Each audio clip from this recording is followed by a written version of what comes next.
So then, if I was a startup and I'm trying to kind of frame when's the best time for me to start thinking about a CTO, there's a couple of things, both in terms of in terms of time and in terms of kind of hitting a limitation or a requirement stage.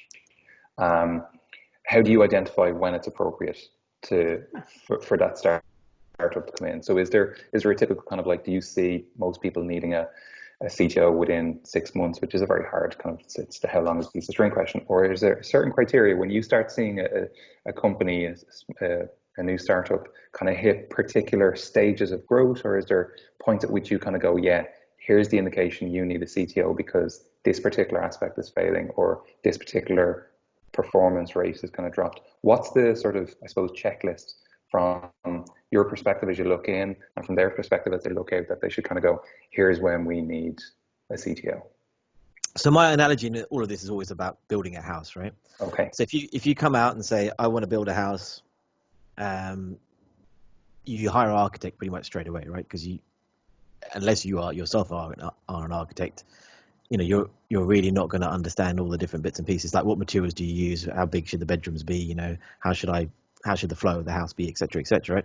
So then day one, you can bring in a CTO to help you shape that framework. And that's what we do, right? We help you create a framework, a roadmap, and a vision to get there.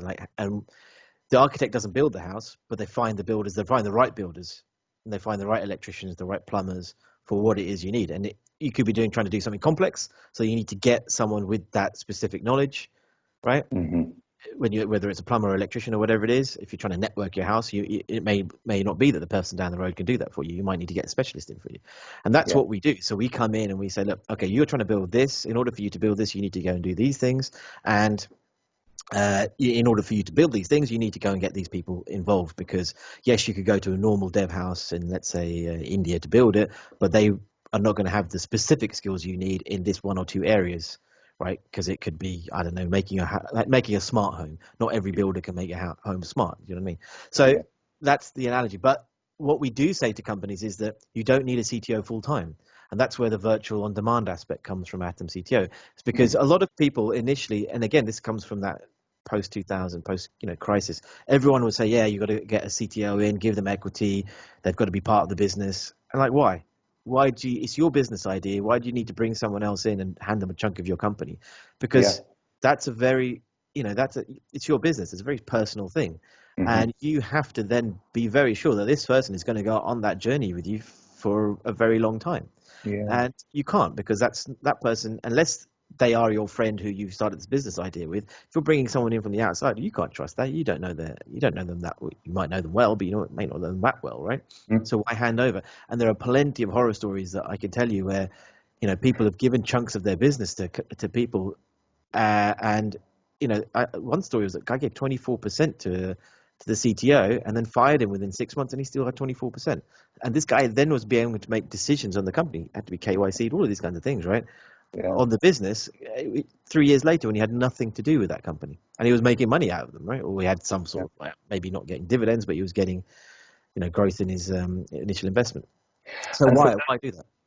that But analogy then of an architect is really good then, because it's never too soon to bring in an architect, and it defines quite clearly their role as creating the overview and then signposting or directly approaching the expert in a particular subfield that needs to be instigated at the particular time of development. So CTO is the same. It's never too soon to have somebody come in and help you absolutely get clarity on the bigger picture, and then use them as and when is necessary during implementation. And like you said, it can be a medium to short, short to medium, medium to long tail if you want relationship, but it's all dependent on how much utility they bring to that tech side of things. Am I right in that? yeah, and yeah, exactly. And I think what I find very interesting is slight tangent is that whenever you look at all of these accelerators, incubators, all of these people that have described to someone, this is how you start a business. Tech is always missing. They always talk about marketing. They always talk about sales. They always talk about, what product market fit is, which is fantastic, and you need all of that. But no one talks about tech and getting the right person in at tech at the very early stage, so that, if something does change within your business, you can adapt to it, which I find fascinating because everyone talks about business, but where do you spend most of your money when you start a company? It's going to be sales and tech, Yeah. right? Yeah. It's pretty Yeah. much where most of your cash goes to. Yeah. And very few people giving that advice that you go and get someone early on that can shape that framework for you. And So again, you can extend the analogy. Sorry to interrupt, but you go can for it. Yeah. extend that analogy really easily.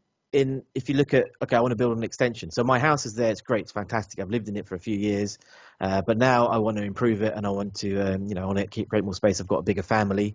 I've got more employees. I want to go and do something with it. So you come back to us and you'll say, okay, you were here, you've built the house. Like, do you want to go to the original architect? Or do you want to go to someone completely different, right? And if your original architects built your house that's lasted for all this time, then going to someone else, yeah, you can do. They're fresh ideas at risk, but then you've got someone who knows how you live in the house, how you use it, how well it's built, and can say, well, actually, because we did this before, we can do this now, right? Mm. And that's as you grow and scale, we can come in, and that's the whole joy of our model is that we're not going to be a huge drain on your resources. We don't want any part of your business. We want to help you grow, Yeah. and obviously you pay us for that. But we can also stay with you along the journey for a very either minimal cost, or we can be involved with you on a monthly basis, so that when you do want to grow, we're still involved. We still know what's going on with your business, and we've hopefully hired people for you that are working with you that can come to us and say, okay, we need to go and do these things now. Can you give us some advice on that? So I think I'm definitely clearer now on what a CTO is, and I think the analogy is really great.